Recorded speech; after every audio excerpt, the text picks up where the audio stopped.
नमस्कार। Unacademy IAS में आप सभी का स्वागत है। और डेली करंट अफेयर्स के इस सीरीज में हम बहुत ही इंपॉर्टेंट टॉपिक पर चर्चा करने वाले हैं। जैसा कि आप सभी जानते हैं कि जम्मू कश्मीर के पहलगाम में जो टेररिस्ट अटैक हुआ है उसमें जो लोग मारे गए हैं उसको लेकर के सरकार अपने एक्शन तो ले ही रही है। उस पर भी हम लोग एक वीडियो करेंगे, उस पर हम लोग डिस्कशन करेंगे कि आखिर सरकार ने कौन कौन से फैसले लिए हैं इस टेररिस्ट अटैक को देखते हुए। लेकिन यहाँ पर आपको ध्यान में रखना है कि जिस ऑर्गेनाइजेशन का नाम, जिस संगठन का नाम इस अटैक में लिया जा रहा है, यानी कि हम बात कर रहे हैं द रेजिस्टेंस फ्रंट की, तो हम इसके बारे में आज इस सेशन में चर्चा करने वाले हैं। आखिर ये जो द रेजिस्टेंस फ्रंट है वो है क्या, ये कब से एक्टिवेट हुआ है, इसका मकसद क्या है, जिसने जो है इस पूरे के पूरे अटैक का क्या लिया है, जिम्मा लिया है।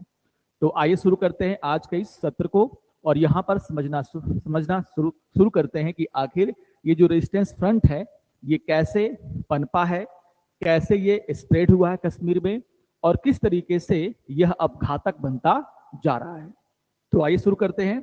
तो जैसा कि मैंने कहा कि जो अटैक हुआ पहलगाम में, वहां पर इस फ्रंट का जो है नाम लिया जा रहा है, जिसको हम लोग बोल रहे हैं शॉर्ट में कौन, क्या, TRF, यानी कि रेजिस्टेंस द रेजिस्टेंस फ्रंट। अब ये है क्या, आपको ध्यान में रखना है कि ये जो फ्रंट है एक्चुअली में कहा जाता है, सुरक्षा एजेंसियों के द्वारा जो भी अपडेट दिए गए हैं उसमें यह कहा जाता है कि ये पहले से ही जम्मू कश्मीर में जो एक्टिव लश्कर ए तैयबा जैसे संगठन है उसी का एक रूप है, उसी की एक शाखा है जो अभी जम्मू और कश्मीर में क्या है, ऑपरेट कर रही है। तो इन सभी मुद्दों पर हम लोग डिस्कशन करेंगे। लेकिन एक बहुत ही इंपॉर्टेंट सूचना है जो आप सभी को ध्यान में रखना है।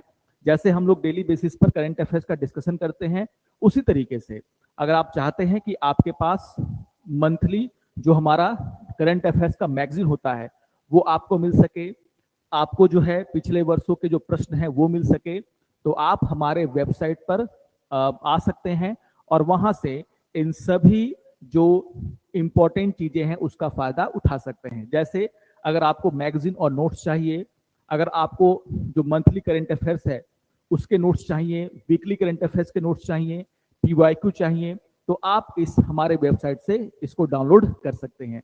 तो इसके लिए विजिट करना है आपको हमारा वेबसाइट। तो इसके अलावा आप एक और जो है अपडेट है जिसको कि आप लोग ध्यान रखेंगे, आपका जो प्रीलिम्स 2026 है और जो मेंस 2026 है उसको ध्यान में रखते हुए टेस्ट सीरीज शुरू कर दिया गया है, जिसको आप ज्वाइन कर सकते हैं अगर आप 2026 में एग्जाम देने जा रहे हैं। तो ये दो सूचनाओं को आप क्या करेंगे, ध्यान में रखेंगे। अब आगे बढ़ते हैं और आते हैं अपने मेन न्यूज पर। तो जैसा कि मैंने कहा कि हम लोग बात करते TRF की, यानी कि द रेजिस्टेंस फोर्स की। तो जैसा कि मैंने कहा कि पहले से ही जम्मू कश्मीर में जो आतंकवादी संगठन एक्टिव हैं, कहीं ना कहीं उन्होंने जो है अपना नाम बदल करके वही सारे काम वहां पर शुरू करने का फैसला किया, जिसको आज क्या कहा जा रहा है, द रेजिस्टेंस फ्रंट। आपको ध्यान में रखना है लश्कर ए तैयबा एक काफी कुख्यात आतंकवादी संगठन जो काफी समय से जो है वहां पर ऑपरेट कर रहा है। इसके बारे में भी मैं आपसे बात करूंगा। कहीं ना कहीं कहा जाता है कि जो पाकिस्तान बेस्ड जो टेरर ग्रुप है, जिसको हम लोग क्या बोलते हैं, लश्कर ए तैयबा, उसी का पार्ट है कौन, TRF, यानी कि द रेजिस्टेंस फ्रंट। तो याद रखिएगा, जैसा कि मैंने कहा कि ये कोई नया ऑर्गेनाइजेशन नहीं है, मतलब दिख रहा है नया, लेकिन इसके पीछे जो इसकी पेरेंट ऑर्गेनाइजेशन है वो वही है जो पहले से ही जम्मू कश्मीर में क्या कर रही हैं, ऑपरेट कर रही हैं। इसके अलावा आपको ये भी ध्यान में रखना है, जब हम बात करते हैं TRF की यानी कि रेजिस्टेंस फ्रंट की, तो कैसे ये बना, इसके बनाने के पीछे का इमीडिएट रीजन क्या था, ये भी आपको सबसे पहले यहाँ पर ध्यान में रखना है। अब जैसे कि मैं जो होम मिनिस्ट्री है, मिनिस्ट्री ऑफ होम अफेयर्स, उसने अपना जो है एक प्रेस विज्ञप्ति, और आप देखोगे कि जनवरी 2023 में क्या किया गया था, जो मिनिस्ट्री ऑफ होम अफेयर्स है, जिसको हम लोग हिंदी में बोलते गृह मंत्रालय, उसने जो है क्या किया था, जो TRF है उसको बैन कर दिया और ये कहा कि जो अनलॉफुल एक्टिविटी प्रिवेंशन एक्ट है ठीक है ना, जिसको हम लोग क्या बोलते हैं, अनलॉफुल एक्टिविटी प्रिवेंशन एक्ट, यानी कि गैर कानूनी गतिविधि रोकथाम अधिनियम। उसके तहत जो है क्या किया गया, टीआरएफ को एक बैन संस्था, उसको बैन कर दिया गया, क्योंकि उसकी जो गतिविधियां थी वो काफी क्या थी, संदिग्ध थी। तो यहां पर आपको ध्यान रखना है कि जनवरी 2023 में जो टीआरएफ है, जो कि लश्कर तोयबा का क्या माना जाता है, एक शाखा, उसको सरकार ने जो है अनलॉफुल एक्टिविटी प्रिवेंशन एक्ट के थ्रू क्या एक बैन संस्था जो है घोषित कर दिया, उस पर बैन लगा दिया। अब इसके पीछे का रीजन क्या था, यहाँ पर जो गृह मंत्रालय उसने अपने प्रेस रिपोर्ट में कहा कि जो टीआरएफ है वो क्या कर रहा था, जम्मू कश्मीर में 2019 से ही वहां पर जो आतंकवादी घटनाएं हैं उसको बढ़ाने का काम कर रहा था।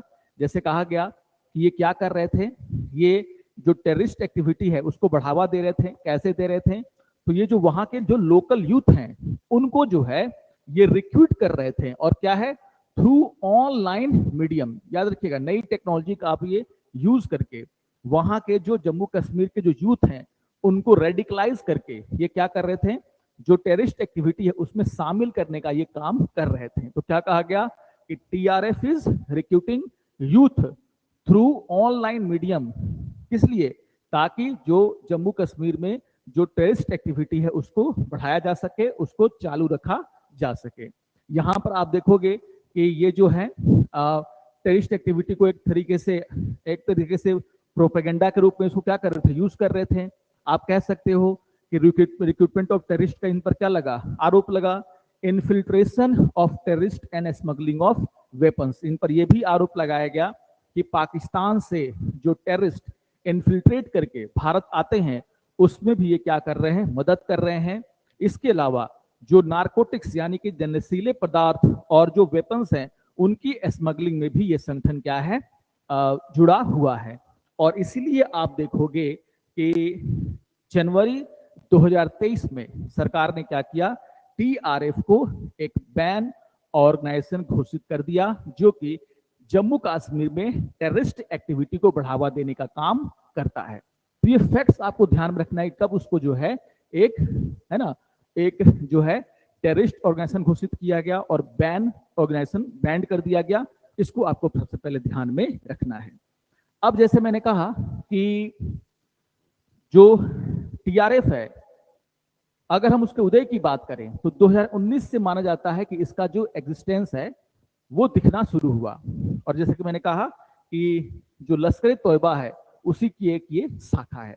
तो इसका उदय कैसे हुआ, इसको क्यों लाया गया, इसके पीछे की आपको कहानी यहां पर मैं बता देता हूं, क्लियर कर देता हूं कि क्यों लश्कर तैयबा, जो कि पाकिस्तान बेस्ड और पाकिस्तानी बैक्ड जो मिलिट्री ऑर्गेनाइजेशन है, उसने एक नया लुक देने का प्रयास किया पूरे के पूरे आतंकवाद विरोध, आतंकवाद का जो उसका एक खेल चल रहा है जम्मू कश्मीर में उसको।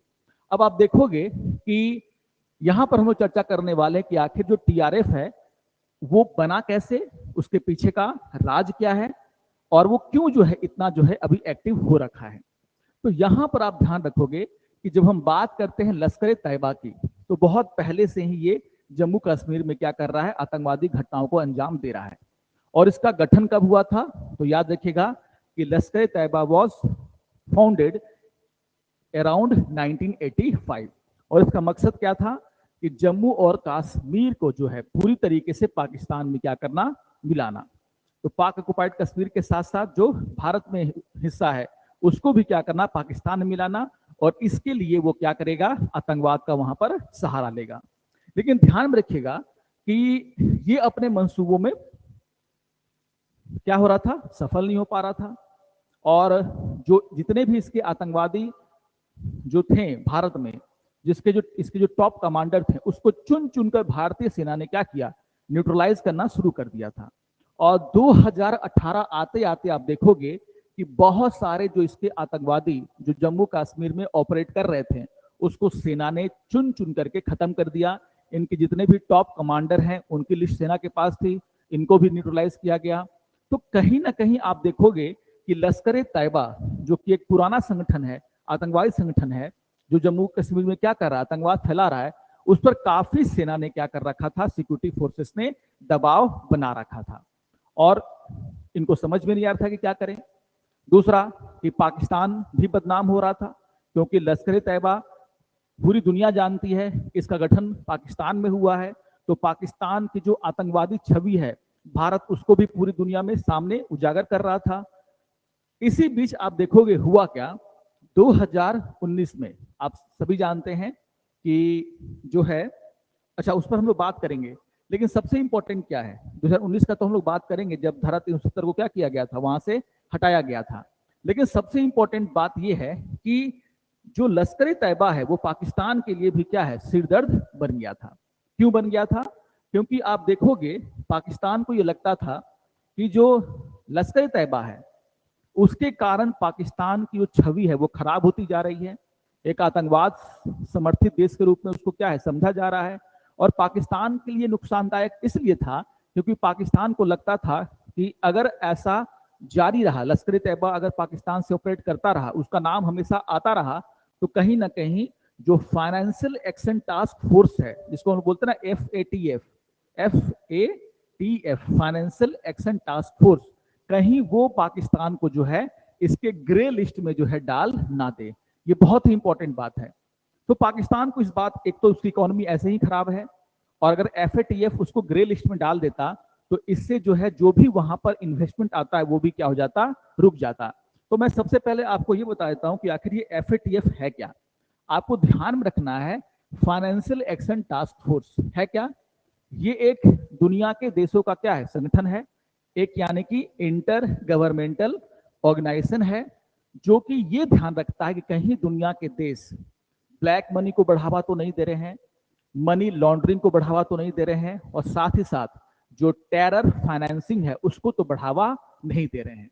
तो यहां पर जो भी ऐसे देश जो इंटरनेशनली मनी लॉन्ड्रिंग को क्या करते हैं, बढ़ावा देते हैं, ब्लैक मनी को बढ़ावा देते हैं, या फिर जो टेरर फाइनेंसिंग यानी कि जो टेररिस्ट ऑर्गेनाइजेशन है उनको जो है अपने देश में पनाह देते हैं, साथ ही साथ उनको फाइनेंस मुहैया कराते हैं, ऐसे देशों को ये क्या करता है, ग्रे लिस्ट में डाल देता है। इसकी एक लिस्ट है, दो लिस्ट है, ग्रे लिस्ट और एक ब्लैक लिस्ट।